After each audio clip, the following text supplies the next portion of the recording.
Hello, my name is Anuska and welcome to my channel. So I'm in a different room today because it was a bit warmer in here.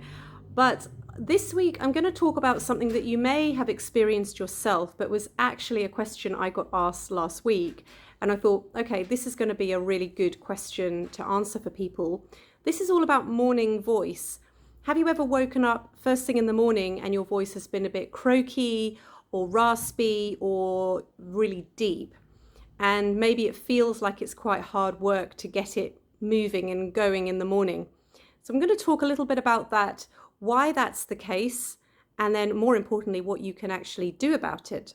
So there's three main reasons I think that really affect this quote unquote morning voice. The first is there is a buildup of fluid overnight, and you probably have experienced that yourself, maybe if you get puffy eyes first thing in the morning.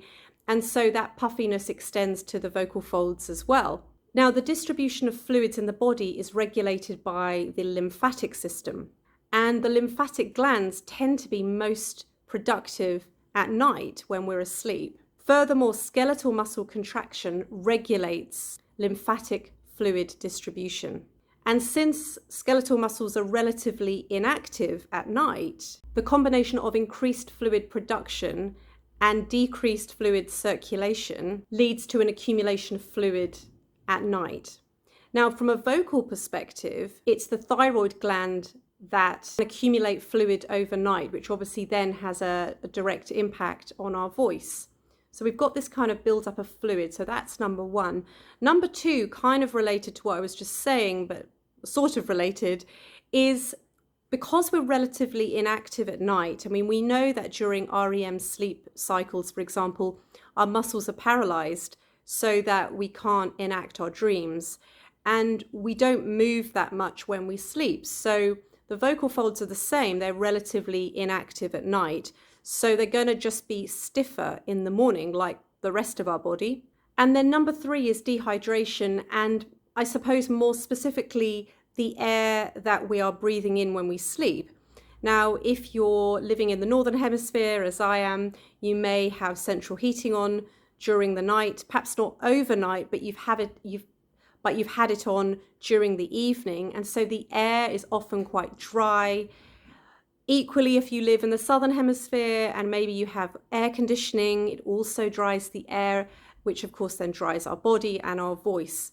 So that then contributes to the vocal folds just not freely vibrating as effortlessly as they can. Also, if we're someone that breathes through our mouth when we sleep, which a lot of people do, that's going to exacerbate that sort of dryness in the throat, and the vocal folds are obviously going to be affected by that too. Now, other things that can contribute, this isn't necessarily going to apply to everyone, but acid reflux can cause a lot of problems as well with this morning voice.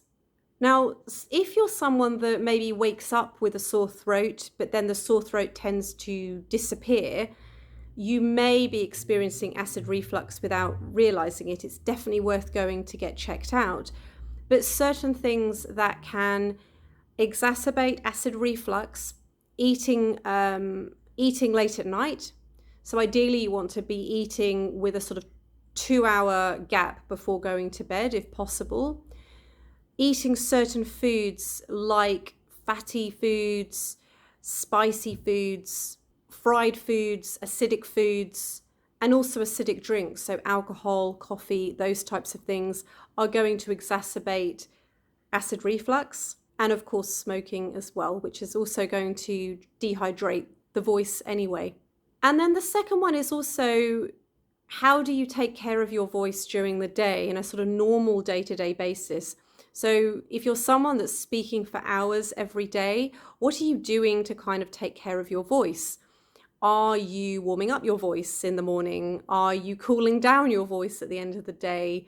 Do you drink lots of water? Do you give yourself vocal naps or vocal rests? What are you doing as a sort of general vocal hygiene on a day-to-day basis? Because the more you kind of take care of your voice during the day, the less you'll probably experience those symptoms, certainly as severely or as quickly or as prolonged, if you take care of your voice during the day. So they're things to sort of pay attention to.